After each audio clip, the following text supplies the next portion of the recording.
Good to have you, Ron. How are you? Hey, Srinath, I'm well. How are you? Good. Thanks for joining me today. For those of you watching, we are going to today's topic that we're going to talk with Rohan about is how, as a 1P vendor on Amazon, how do you manage your accounts reconciliations effectively. Before we do that, let me introduce you to Rohan. Rohan is the founder and CEO of DimeTyd. I'll let Rohan talk about DimeTyd in a moment. Rohan is a serial entrepreneur. He has been in the e-commerce space for about 20 years. Prior to DimeTyd, he was the founder and CEO of UpstartWorks, which is an e-commerce commercialization platform. And I know UpstartWorks has worked with a number of brands worldwide. With that, Rohan, let me give you a chance to talk a little bit about what DimeTyd does. Yeah, thanks. Thanks for that, Srinath. Our goal with DimeTyd, Srinath, is really automate Amazon accounting and reconciliation process for 1P vendors. That's sort of the technical explanation, but what we're really trying to do is bring visibility into transparency into how Amazon does their accounts receivables and really simplify that process and make it less time consuming and automate that entire process for 1P vendors. Got you. So you have gone from, I know what UpstartWorks does, right? You guys help a bunch of brands with channel management across Amazon and a bunch of other channels. So tell us a little bit about how you went from that to a play in the fintech space, really, right? So can you just walk us through that transition? Yeah, sure. Srinath, over the last 2.5 years, we were getting feedbacks from a lot of 1P vendors that there wasn't really a good solution to help them understand and simplify Amazon's accounting and accounts reconciliation.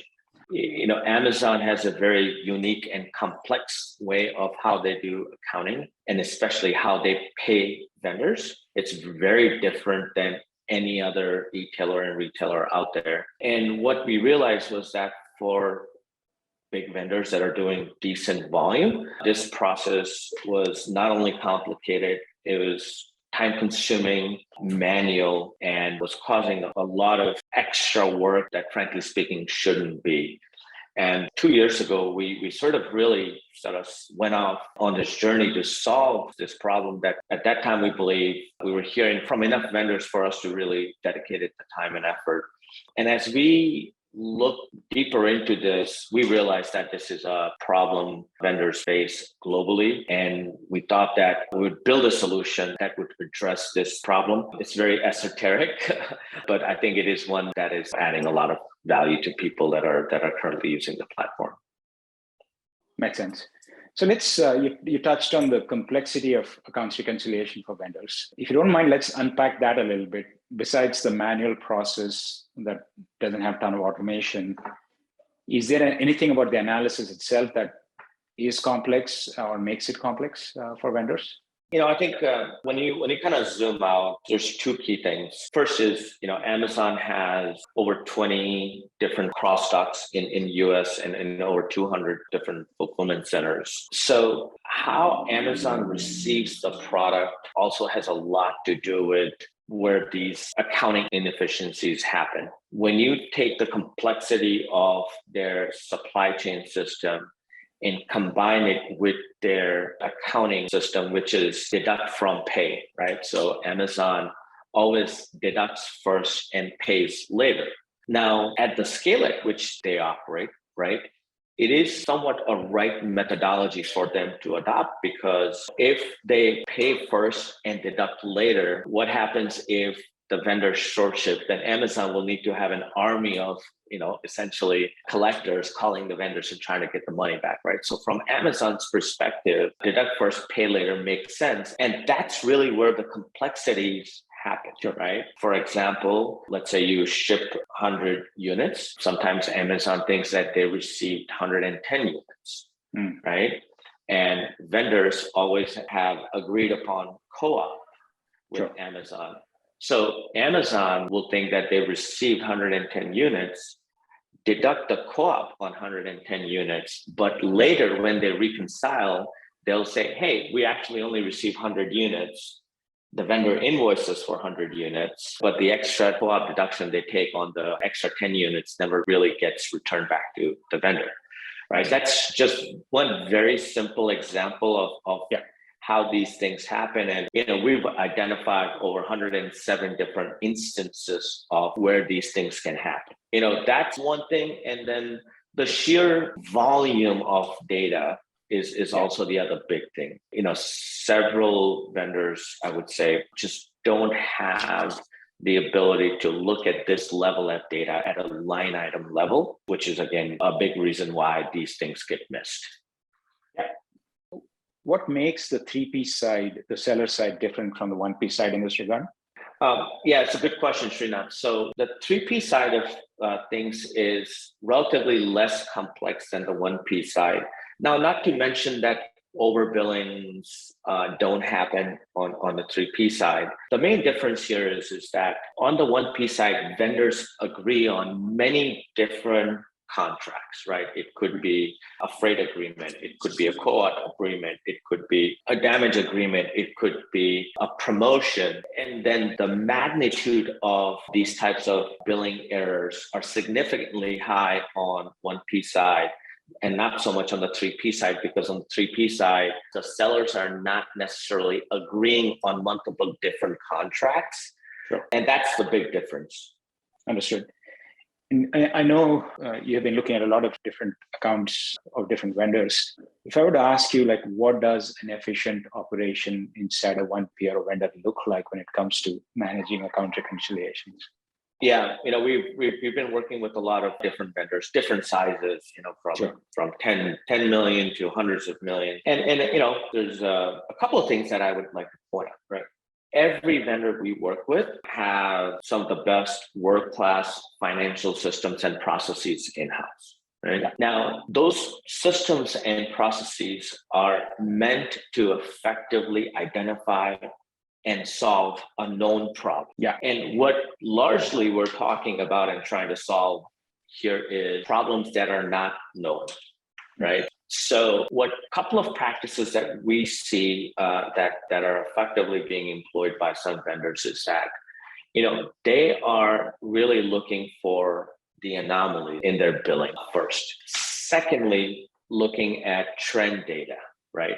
So if you see that, hey, our shortage claim is increasing month over month, why is that happening? And then third, honestly speaking, they have to do some sort of forensic analysis of their Amazon accounts receivable. It's easier said than done simply because of the volume and how complex it is. But I think, these are the three things that we would recommend vendors to do to make sure that there is ultimately no leakage happening, and impacting their profitability. Very cool. In terms of your service, right, can you share with us at a very high level, just, how would this work for a vendor? Yeah, sure. Our goal is to really, bring visibility and take away this very time-consuming process and automate it. So our platform is really very simple. All we need is access to the vendor's central account. And once we have the access, the data is automatically brought into our platform.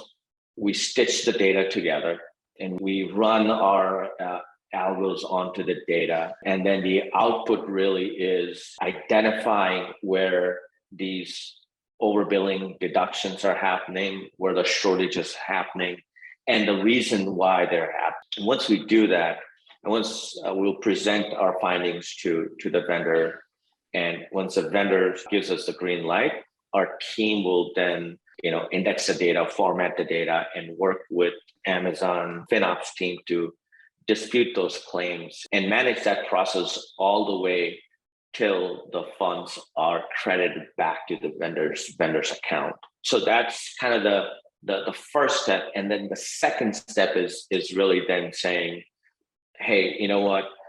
We've identified this much overbilling because of XYZ reason. Now let's talk about how you can avoid that from happening in the future. Yeah, so we manage that entire process, start to finish. Can you share a couple of success stories that you've had so far? Yeah, absolutely. Like I said, all size, different size vendors are using the platform. One of the best ones that I'd like to share is we work with an average size vendor, and we were able to recoup almost $500,000 for them because there was some duplicate billing happening in one of their agreements. But when you take a look at $500,000, by no means is it a small amount of money, but for a vendor that is medium-sized vendor, that can mean a lot of money, and how those monies are actually used to plow back into the business, whether it's advertising and promotions and what have you. Yeah. And I think maybe we have some sort of Robin Hood syndrome, right? We're really excited whether it's $500,000 or 50,000 or $1 million. I think our ability to go find these funds and get those funds recouped for these vendors gives us a special kind of joy. Yeah, and also in the current environment, any amount of cash you can put back into play has to be impactful for these vendors. Yeah, today, to your point, the vendors are facing so many external cost pressures, right? I mean, freight's up. I don't know. CPCs are up. Yeah, CPCs are up. That's your world. Raw materials up. I was just talking to just this morning a very large toy vendor, and resin has gone up significantly, and they're really trying to figure out, hey, you know what, we want to continue to grow our Amazon business. We need to go out and find marketing dollars. Because our cost has gone up, and we're not getting the same amount of money that they were getting, 2 years ago to spend in advertising. Yeah, absolutely. Rohan, this is a fascinating conversation for me because, as you know, we don't spend a ton of time thinking about this function of Amazon. We are immersed in advertising and analytics. The idea that there could be impactful amount of opportunity left on the table, and actually in this case, literally money left on the table that could be put back into play is pretty interesting. Any guidance or advice for vendors that they should take away from this conversation besides all the things you've shared already? Yeah, I think on a quarterly basis, maybe doing a sampling of your invoices and seeing if you're able to reconcile them, I think it's a good practice. And I would say that having that sort of forensic accounting mindset is helpful, right? And I would be kind of very clear, right? This is not ill intent, but because of so many things are happening in a very complex systems, right? Things get lost, mistakes happen. And I think vendors should really kind of keep that in mind and really pay special attention to if they're not able to reconcile an invoice or handful of invoices, they should dive deeper into it. Yeah. So sample the data. I like the phrase forensic accounting mindset. Yeah. Just to summarize this conversation, clearly there's a great deal of complexity around vendors, the different forms of contracts, also the different types of scenarios in which there could be discrepancies coming up, the sheer volume of data that has to be analyzed. It sounds like that results in, at least in a good number of cases, some decent opportunity that you're focused on discovering for the vendors. Rohan, this has been great, super insightful for me, and hopefully anyone that listens to this conversation. For anybody that wants to connect with Rohan, here is his contact information about DimeTyd, as well as Rohan's email. Thank you for tuning in. Rohan will be in touch, and wish you the best. Thanks, Srinath. I appreciate you having me on. Thanks so much. Absolutely. Take care. Bye. Yep. Bye.